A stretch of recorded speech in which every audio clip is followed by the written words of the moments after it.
Lalu rahimahullah, sebelum acara tausiah, acara inti kita, saya katakan terlebih dahulu ya di data pembicara kita yang kali ini luar biasa insyaallah. Beliau bernama Henry Nugroho Laksana, SPDI MH. Panggilan beliau Ustaz Abdullah Sunomo, alamat di Jalan Anggar Kusumo, nomor 303 RT 9 RW 3, Pedukuhan Ambarmo, Kelurahan Catur Tunggal, Kapanawon, Depok, Kecamatan yang ada di wilayah Depok, Kabupaten Sleman, Provinsi Yogyakarta. Istri Elvi Takia Mahmud SAG DPD. Total beliau ada 3 laki-laki dan 2 perempuan. Pendidikan formal SD di Pondok 1 Kota Madiun, Jawa Timur, SMP Negeri 4 Kota Madiun, Jawa Timur, SMA Negeri 2 Kota Madiun, Jawa Timur, Fakultas Teknik Kimia UPN Veteran Jakarta. Yang kelima lulusan TAI Fakultas Tarbiyah Sekolah Tinggi Agama Islam Masjid Syuhada. Ini sama dengan istri saya, Ustaz, lulusan STAI. IAIN Salatiga lulus tahun 2020. Namun nih, STAI lulus tahun 2015. Pasca sarjana Fakultas Syariah Program Studi Ikhwanul Syamsiyah IAIN Salatiga tahun lulus tahun 2014. Pendidikan formal Residen Mahasiswa Mahakarta Yuda 12 Jakarta, Pondok Pesantren Al-Ida Salatiga Jawa Tengah, Pondok Pesantren Sabilul Khairat Sendang Tangerang Kabupaten Semarang Jawa Tengah. Organisasi Ketua Jamaah Al-Kahfi Fakultas Teknik Kimia IPN Veteran Jakarta. Komandan Peleton Pastikan Mahasiswa Mahakarta UPN Veteran Jakarta. Redaksi Buletin Islama Keluarga Jamaah Salahuddin Kadasa di Jakarta. Ketua Sektor Korporatif Polisi CBD Jakarta. Ketua PMIKD Yogyakarta. Amanah yang pertama, anggota DPRD Kabupaten Sleman periode 2004-2009. Pimpinan DPRD Kabupaten Sleman periode 2009 sampai 2004. Staf Pengajar Pendidikan Guru Sekolah Islam Baru Jakarta dari 2004 sampai 2006. Pengajar di Pondok Pesantren Mahasiswa Islamic Center Al-Muhtadin Saturan. Itu sekilas dengan biodata beliau. Nanti bisa berkenalan langsung kepada beliau. Kita sambut ya bersama beliau Bapak Ustaz Henry Nugroho Laksana SPDI MH. Waktu dan tempat disilakan Bapak.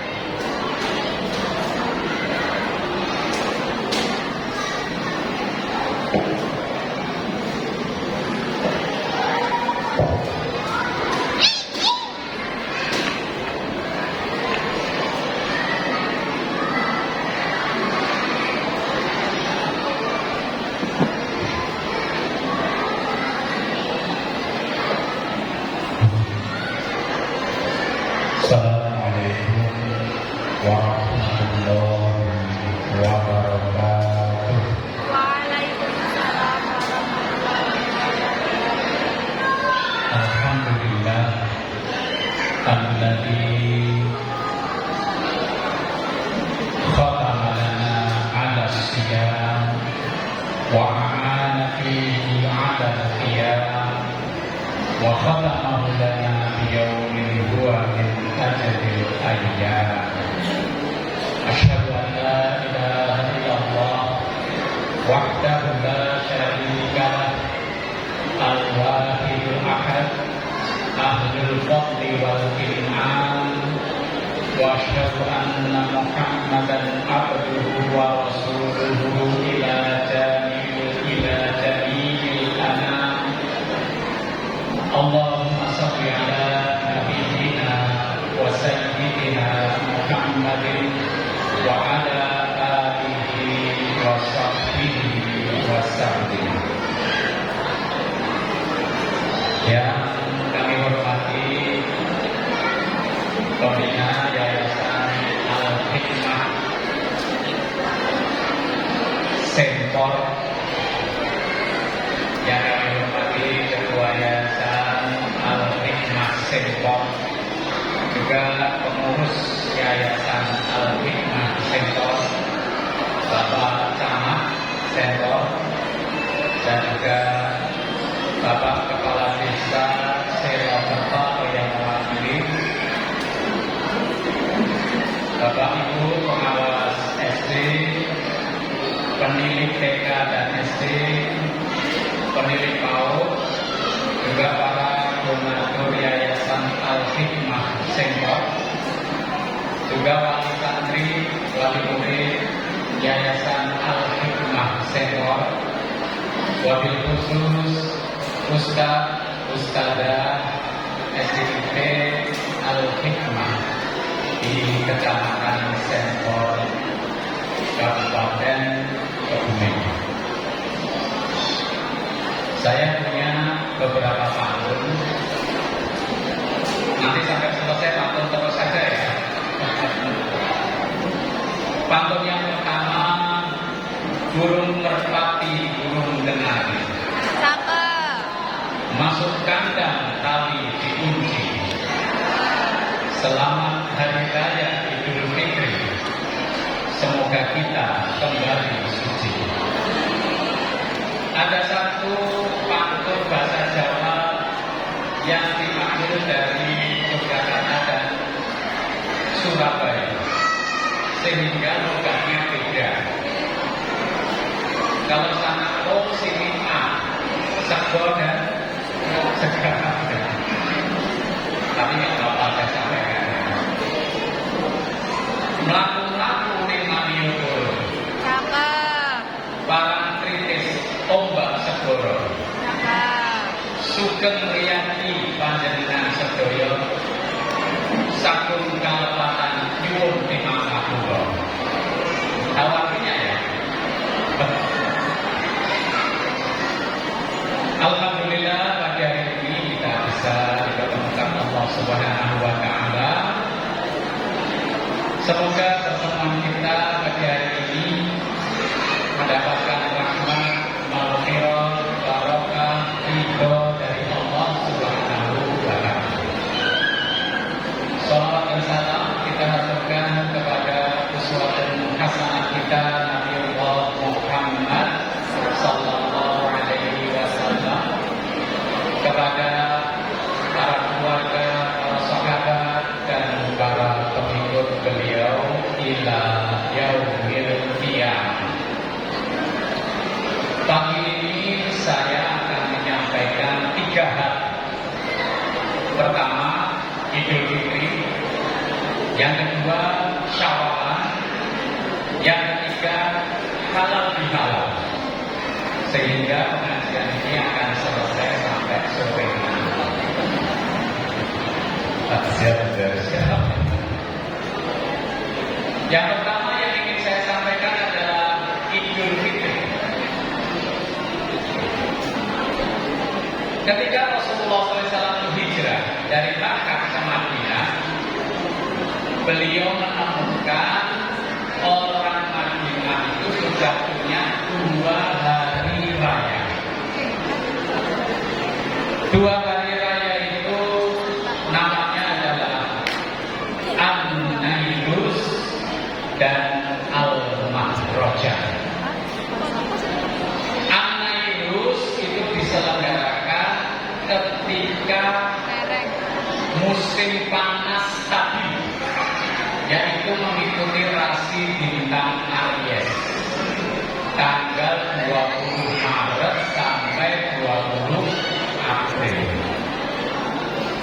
Sedangkan Al-Mahrojan itu mengikuti rasi bintang Libra. Tanggal 23 September sampai tanggal 22 Oktober. Kalau dulu waktu SMA kita sering mendengarkan apa kata bintang. Kalau bintangnya Libra, rezeki dari lubang ke lubang. Asmara takkan lari belum dikejar. Kalau sekarang jangan ya, jangan mendengarkan apa kata bintang. Apa yang dilakukan di dalam hari raya Nairuz dan Al-Mahrojan? Pertama yang dilakukan adalah bersenang-senang. Yang kedua, makan-makan. Atau dibalik, makan-makan dan bersenang-senang. Apa salah makan-makan dan bersenang-senang? Tidak salah. Cuma di dalam hari raya An-Nairuz dan Al-Mahrojan, senang-senangnya sampai melampaui batas. Kayaknya kurang pengaruh manis ya. Pertama, batas makan-makan. Mereka makan apa saja, sehat tidak sehat dimakan, termasuk halal dan haram juga dimakan. Ini Bapak Ibu ini pernah menyaksikan kuliner ekstrim? Pernah enggak? Pernah. Apa kuliner ekstrim itu? Nah, Sate kodok. monggo. Kuliner ekstrim. Makan binatang yang masih hidup. Kuliner ekstrim. Di Cina, kuliner ekstrim itu, ini ada meja, mejanya ada lubangnya. Dari lubang ini keluarlah kepala monyet, dan monyetnya masih hidup. Terus, tetapi batang otaknya sudah dibuka, dan yang dimakan adalah isi otak monyet yang masih hidup. Itu namanya kuliner ekstrim.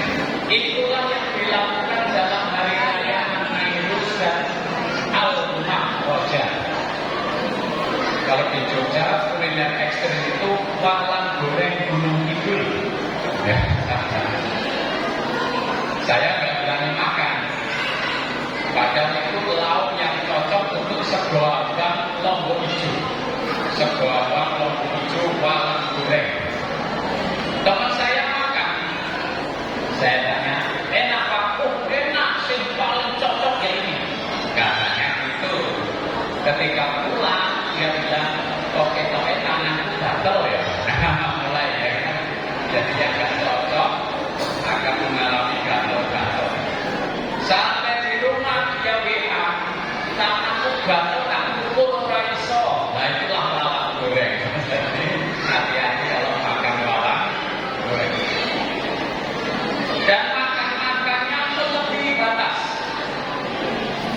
Jadi orang-orang Arab yang menyelenggarakan hari raya Nairuz dan Al-Mahrojan ini mungkin jamaah sini ada yang bisa yang habis.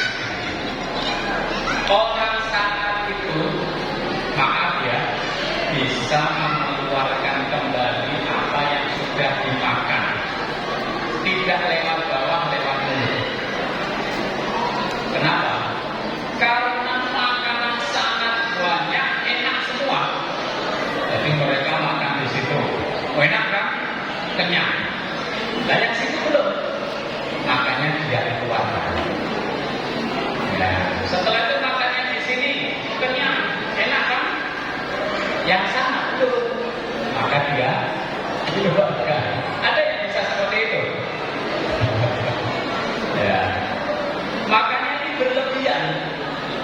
dan juga bersenang-senang berlebihan. Bersenang-senang berlebihan tanpa batas itu apa? Pergaulan bebas. Yaitu namanya hari raya An-Nairus dan Al-Mahrojah. Maka Rasulullah SAW datang dan beliau menyampaikan, fa innallaha qad abdalakum yaumaini khairan minhuma. Maka sekarang Allah Subhanahu wa taala mengganti 2 hari raya kalian itu dengan 2 hari raya yang lebih baik dari itu, yaitu Yaumul Fitri wa Yauman Nahar, yaitu hari raya Idul Fitri dan hari raya Kurban. Apa kebaikannya? Pertama, memperhatikan fakir miskin. Ya, jadi Bapak Ibu semua ya, kalau lagi senang-senang, perhatikan fakir miskin. Lagi manten, lagi syukuran, acara kayak ini, perhatikan fakir miskin. Hari raya Idul Fitri ada zakat fitrah. Zakat fitrah untuk siapa? Orang yang miskin.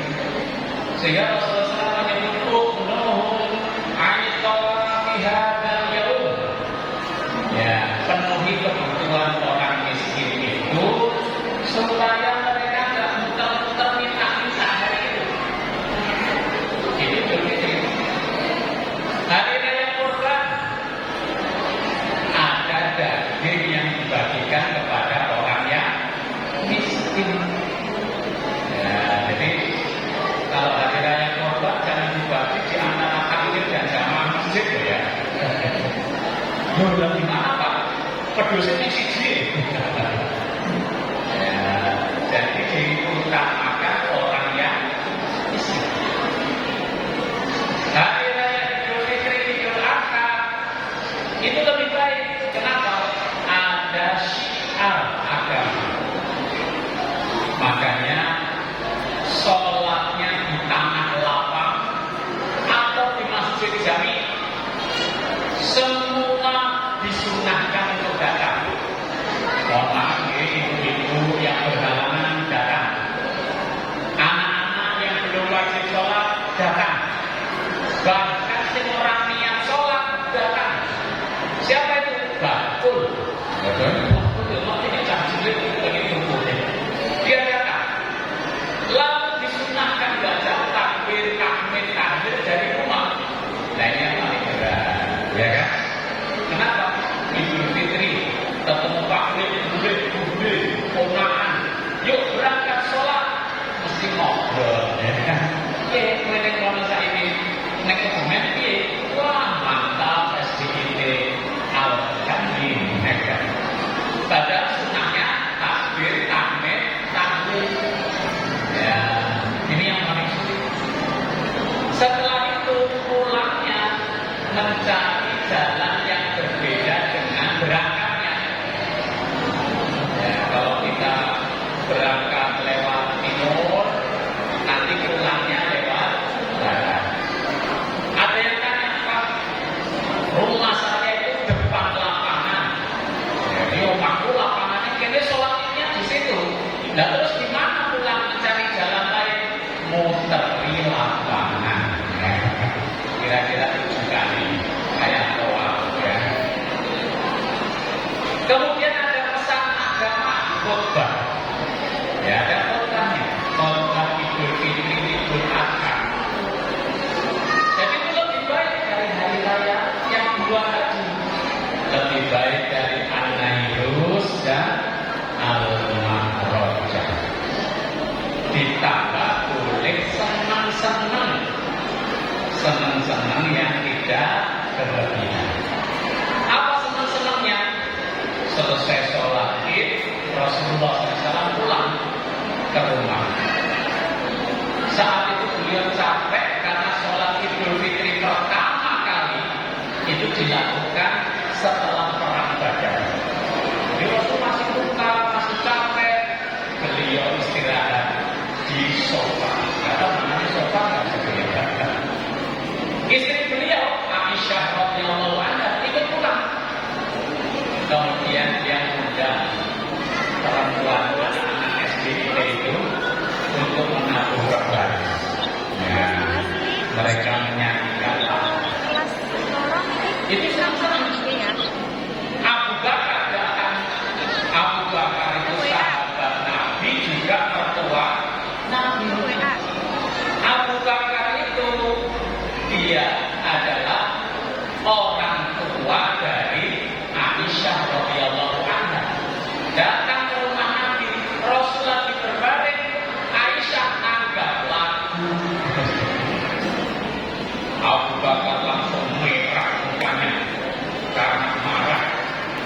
dan dia memarah anaknya.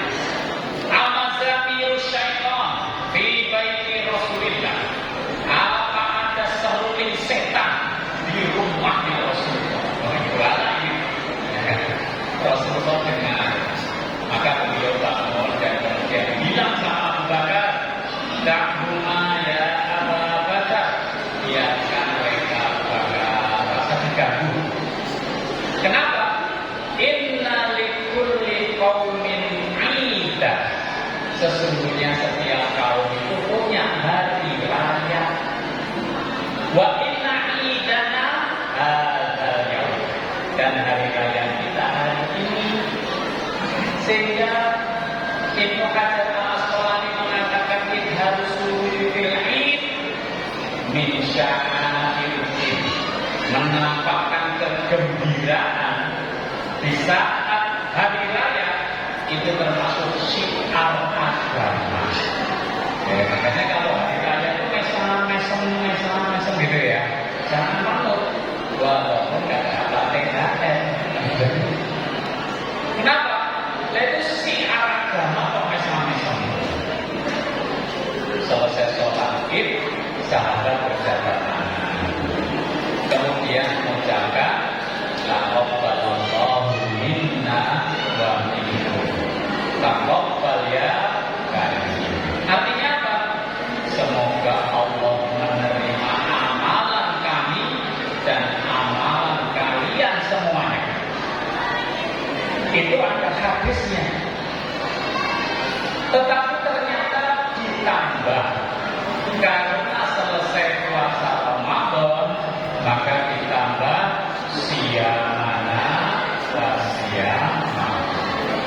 Semoga Allah juga menerima puasa kami dan puasa Anda semuanya. Ketika Islam menguasai Spanyol, Andalusia, ada seorang penyair yang bernama Sofiyuddin Al-Hilli. Di dalam kitabnya dia membuat lagu dan membuat doa ketika Idul Fitri. Dan doa ini saat itu ya sering dibaca oleh ibu-ibu. Doanya gimana? Ja'alallahu wa iyyakum minal aidin wal faiz. Tetapi ada yang tambah lagi. Kullu amin wa antum bi khairin. Ya.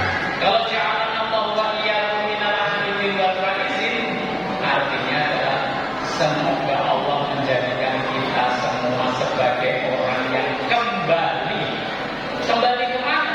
Kembali kepada fitrah. Dan semoga Allah SWT menjadikan kita semua sebagai orang yang menang. Menang apa? Melawan hawa. Qul amin wa antum bi khairin. Moga-moga setiap tahun kita ada dalam kebaikan. Jadi kalau salah membaca doa untuk Idul Fitri, kalau mau lengkap adalah taqabbalallahu minna wa minkum taqabbal ya karim siyamana wa siyamakum ja'alallahu wa iyyakum minal aidin wal faiz wal maghfurin kullu amin wa antum bi khairin. Sampun apa napa dereng? Sudah apa Bu? Ya memang dari Arab sampai Indonesia itu jauh. Apalagi zaman itu naik unta, rumahnya bobrok semua. Sampai di Indonesia yang teringat adalah minal aidin wal faizin. Ada kuis di televisi. Apa arti minal aidin wal faizin? Langsung jawab. Mohon maaf lahir dan batin. Berbuat harap Indonesia. Tapi tidak apa-apa. Itu ucapan yang diperbolehkan. Ya, jadi ucapannya adalah doa. Pelajaran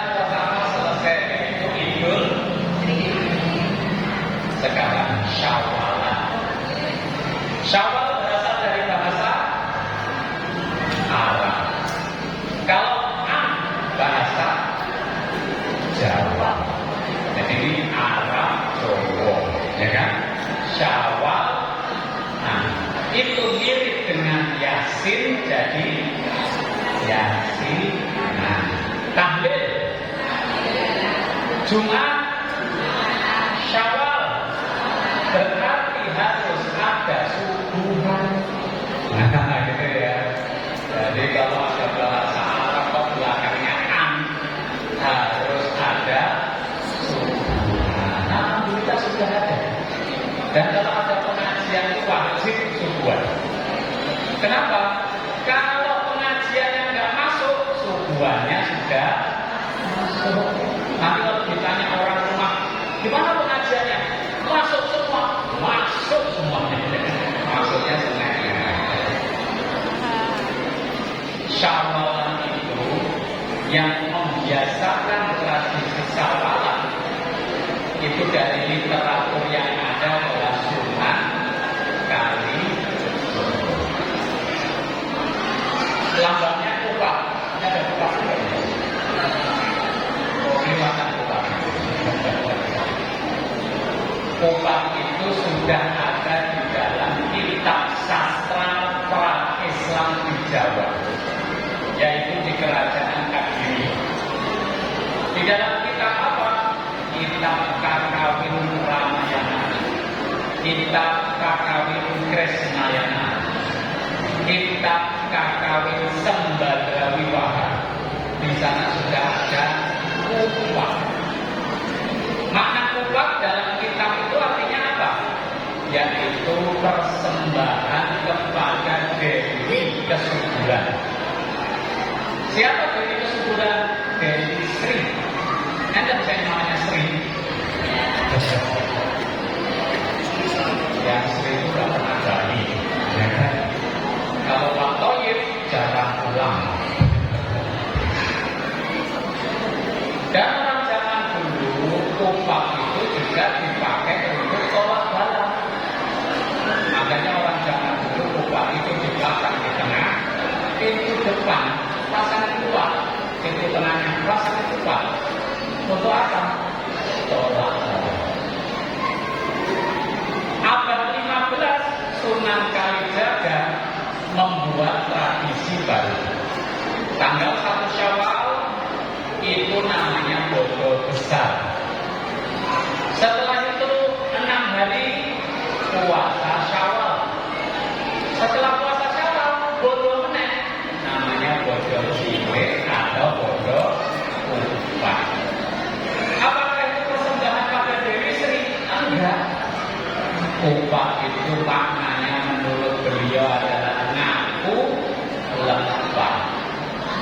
Ngaku lepat berarti mengaku salah. Mudah atau sulit mengaku salah? Ada orang naik motor belok ditabrak dari belakang. Yang nabrak marah. Gimana bapak? Gak pakai rating. Sing ditabrak ya langsung. Gak pakai rating ini. Kayaknya wis niku. Saya sudah ngoleh itu rating namanya. Ada orang naik sepeda motor rating kanan belok kiri. Diselip dari kiri nabrak, sing nabrak nesu. Anda gimana? Wong rating kanan kok belok kiri? Sing ditabrak jawab. Anda tadi lihat rating saya kemana? Kanan. Maksudku selipkan aku kok temen. Maksudnya kalau kiri. Kok kamu lihat kok belum? Ya, jadi ngaku salah itu sulit. Bapak-bapak jadwal ngepel hari ini, ngepel rumah, embernya ditaruh di tengah pintu. Anaknya lewat nabrak ember, yang marah siapa? Bapaknya. Gimana toh nak? Hati-hati kalau jalan pakai matanya, sing halus ngoten niku. Wong sudah ada ember, kamu tabrak. Alhamdulillah cuma ember, bukan bom.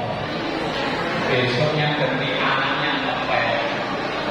Embernya ditaruh tengah pintu. Bapaknya lewat nabrak ember. Yang marah siapa Pak? Bapaknya. Ya Allahnya kalau ngepel naruh ember jangan sembarangan.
itu salah tidak menjalankan perintah Allah. Nabi Adam dan istrinya salah melanggar larangan Allah. Berarti iblis sama Nabi Adam podo wae, ya kan? Gini apa betul? Ini sudah saya bilang dokter, aku gitu. Terus bedanya apa? Hah? Pada sama-sama melanggar lagi. Bedanya apa? Nah, itu dikasih surprise ya nanti ya. Kalau saya kan dengar dari sini juga. Bedanya adalah iblis itu nggak mau ngaku salah, malah dia nantang Gusti Allah. Gampangnya bahasa kita gini, kok kira biar boy.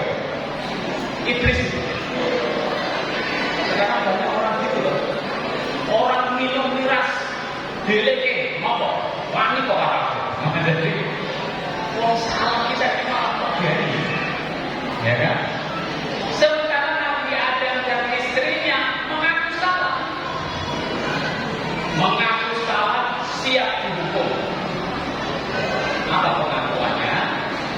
Rabbana zalamna anfusana wa illam taghfir lana wa tarhamna lanakunanna minal khasirin. Ngaku salah, ya Allah saya salah. Saya berdosa. Saya sudah mendolimi diri saya sendiri. Kalau Engkau tidak menyayangi aku, ya Allah, tidak mengampuni dosaku, aku termasuk orang yang rugi. Kalau gitu, kamu sama istrimu keluar dari surga. Keluar. Pisah sama istrimu. Dipisah. Dan mereka itu 300 tahun terpisah antara Adam dan Hawa. Selama 300 tahun. Baru diampuni dosanya oleh Allah. Dosanya Adam dan Hawa jumlahnya berapa? 1. Diampuni selama berapa tahun? 300 tahun. Alhamdulillah kita ini umatnya Muhammad. Dosa kita berapa? Allah itu berfirman, ya benar Adam, laula buka anak sama, summa astaghfartani ghafartu laka. Hei anak keturunan Adam, umatnya Nabi Muhammad, kalau doamu itu sampai sundul langit, menyentuh langit, kemudian datang kepada aku, kalian istighfar, aku ampuni dosa kalian. Ya, lumayan. Nah kita ini adakan di sini termasuk anak keturunan iblis atau anak keturunan Adam. Hah? Kalau salah aku salah mau nakal. Dia bingung ya, kontrol ini. Barang kejaksaan datang juga nangis kita. Kita berhadapan dengan kejaksaan.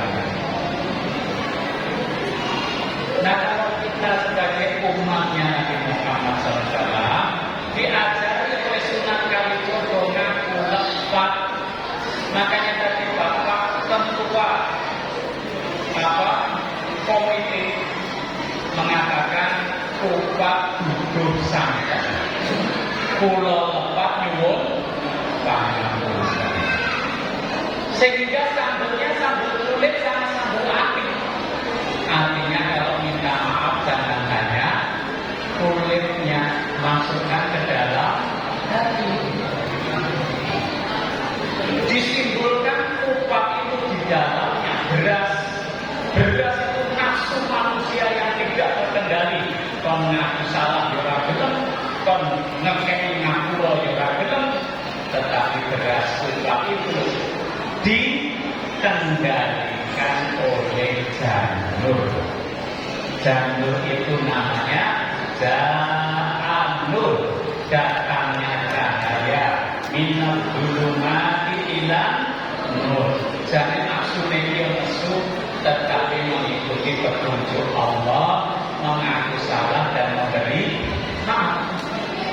Ada di antara kita yang sulit memberikan maaf. Ya, wah, sorry ya, saya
itulah Syawalan.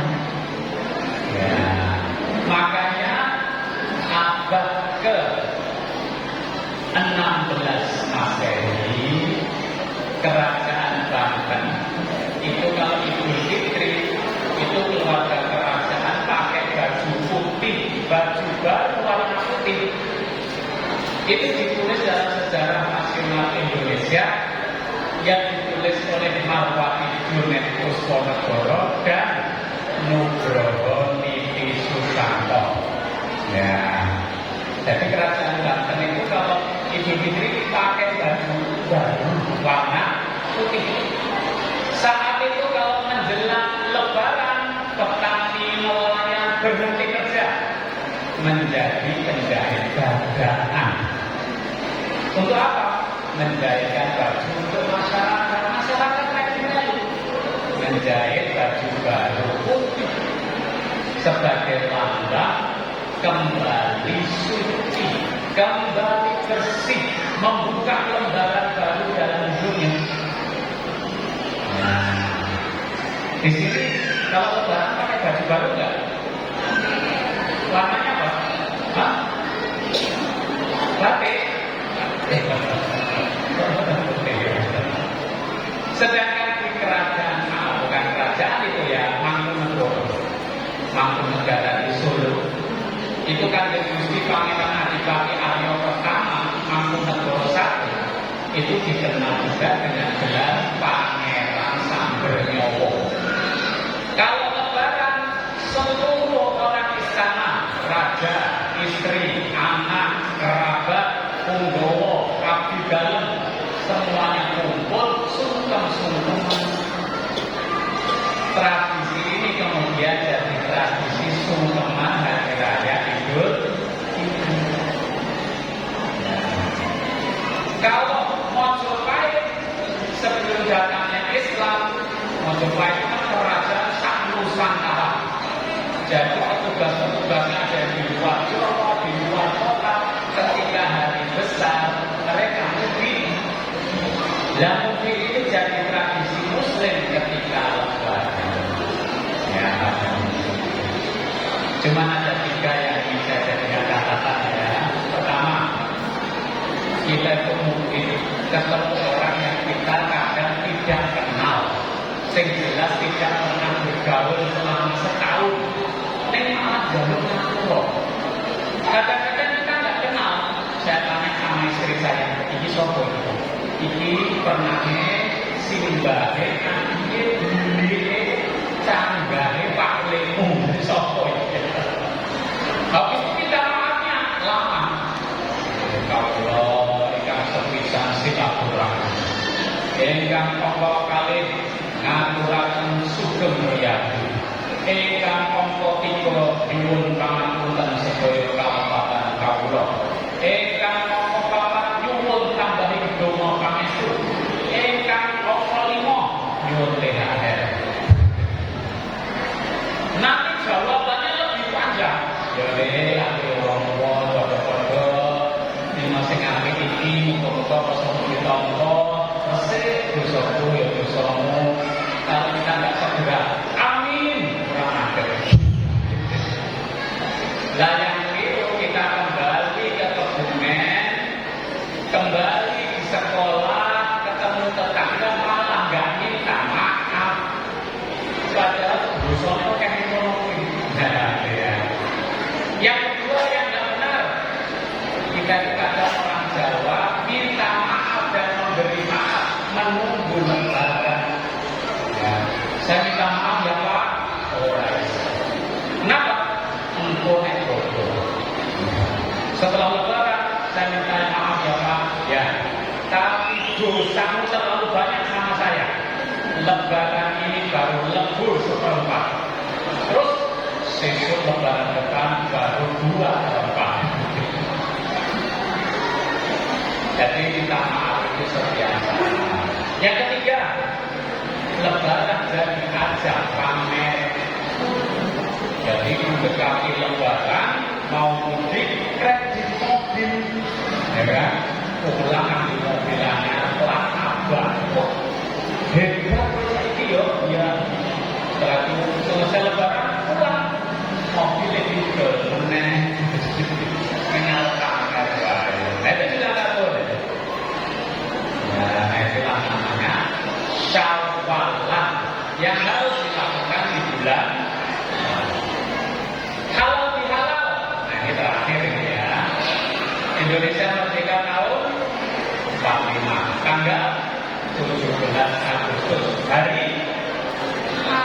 Jumat Legi.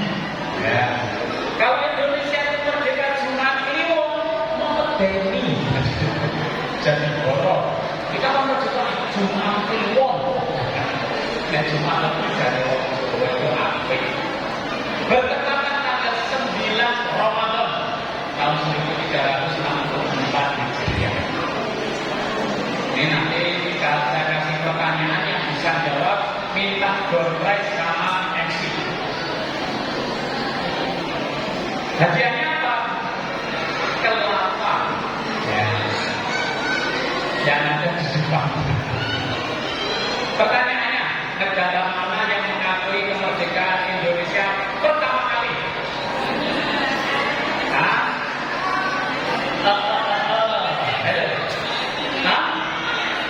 Palestina. Palestina itu Mufti Husaini berpidato di Radio Berlin dan dia mengecam Belanda dan mendorong Indonesia merdeka. Berarti Indonesia belum merdeka. Ya, jadi belum merdeka Indonesia. Tapi dia mendorong. Siapa itu? Imamnya Palestina. Siapa negara yang mengaku kemerdekaan Indonesia pertama kali? Mesir. Mesir. Mesir itu tanggal 22 Maret tahun 1946. Benar. Ada lagi? Indonesia merdeka jam 10 pagi.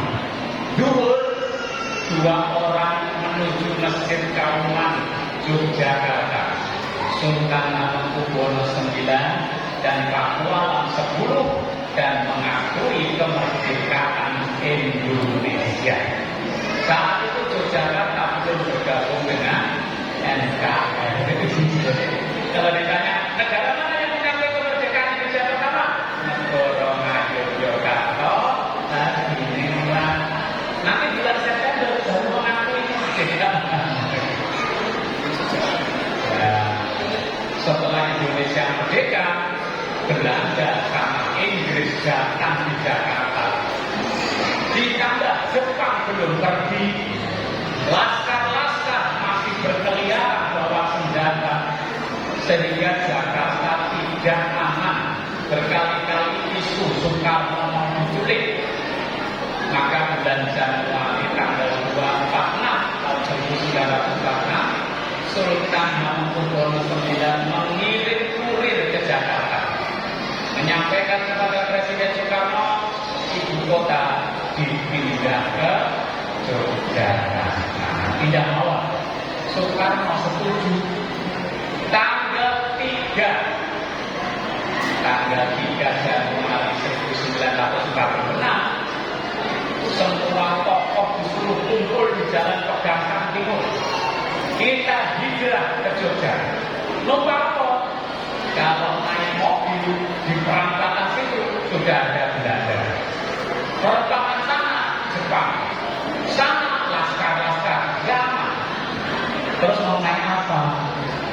Di Jalan Pegangsaan Timur nomor 56 itu di belakangnya ada rel kereta api. Makanya malam, tengah malam ada satu lokomotif, satu gerbong tidak menyalakan lampu, berjalan dari Manggarai berhenti di belakang Jalan Pegangsaan Timur. Orang-orang pikir ini kereta api langsir. Padahal malam itu sudah berkumpul presiden, wakil presiden, menteri, tokoh-tokoh Indonesia, semuanya datang, tidak boleh bawa apa-apa kecuali tubuh, pakaian, dan keluarga. Kemudian mereka masuk ke gerbong itu pelan-pelan. Kata Soekarno, seandainya ada satu orang Belanda tahu, kemudian melemparkan satu granat, Indonesia bubar. Presiden sak menterinya mati kabeh. Malam itu mereka masuk gerbong itu ditarik lokomotif pelan-pelan, Manggarai, Jatinegara, Bekasi, Cikampek, Purwokerto sampai Yogyakarta. disambut oleh sultan, pakualam, rakyat Jogja, digiring menuju istana di Yogyakarta, gedung Agung. Jadi kalau ke Jogja nanti silakan lihat ada gedung Agung. Gedung Agung itu dulu miliknya kerajaan, sekarang milik Kesekretariatan Negara. Soekarno, Hatta, dan semuanya masuk situ. Sampai di gedung tiba kursi kalau meja tempat tidur orang. Sultan mereka ambil di keraton, di Pakualam rakyat ngambil. Nah komplit ada gedung, meja, kursi, tempat tidur lain-lain. Siap? Belum. Cukup belum? Duit ngomong sama sultan dikasih kami ya, dikasih uang sebesar 6 juta gulden untuk operasional pemerintah Indonesia. Nah, ketika pemerintah ini berjalan, ternyata pimpinan-pimpinan Indonesia itu bertengkar. Ono sing aliran kiri komunis, ono sing aliran kanan Kartosuwiryo, ono sing tengah-tengah, ono sing kiri rating kanan, ono sing kanan rating kiri. Padu dewe-dewe. Kemudian bulan Juli 1948 itu bulan Ramadan tahun 1367 Hijriah. Presiden Soekarno di Yogyakarta di Gedung Agung mengundang tokoh NU yaitu Kiai Haji Wahab Kaskulo datang ke Gedung Agung, ditanya Pak Yai di mana? Bagaimana menyatukan tokoh-tokoh di Indonesia ini pikul Pak Yai? Kata Kiai Haji Wahab Kaskulo, sudah tadi Idul Fitri kita bermaaf-maafan bersilaturahmi. Kata Soekarno, mereka tidak bakal datang. Loh kenapa? Loh silaturahmi itu kalau bagi orang Jawa lamis, tahu lamis, pemanis bibir. Orang itu kalau datang ke pasangan, yo sewu sowan kawula menika ingkang sepisan silaturahmi. Nah, ngoten to. Pasangan ya alhamdulillah silaturahmi. Ingkang apa kali nyuwun tanda tangan. Lah ini kan itu. Silaturahminya pemanis saja. Maka Kiai Haji Wahab Kaskulo nanti tanggal 1 Syawal 1367 Hijriah pas bulan Agustus 1948 silaturahminya ada dikasih judul silaturahmi. Terus judulnya apa? Diambilkan dari hadis Nabi diriwayatkan Imam Bukhari. Apa itu? Man kana 'indahu madlamatun min akhihi min 'irdihi aw min syai'in.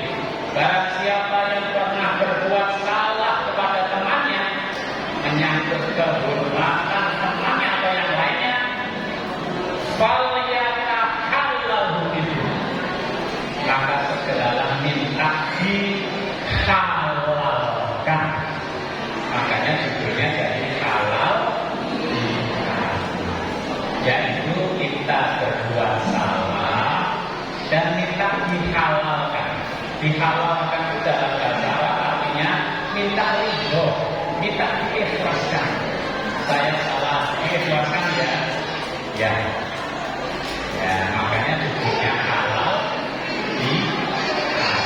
Makanya itu di Arab itu kalau itu bukan berarti baik ya. Kita di Arab kemudian beli kurma regane 75 rial misalkan. Kita kasih uang 100 rial. Kemudian bakulnya bilang ini penjualnya halal, kita jawab halal, orang disusuki. Maksudnya dia ridho kan, uangmu ridho, nggak disusuki, nggak dikasih kebahagiaan. Jadi kalau di pasar jangan suka bilang halal. Nah tapi kalau halal adalah kita minta maaf, minta dihalalkan ridho.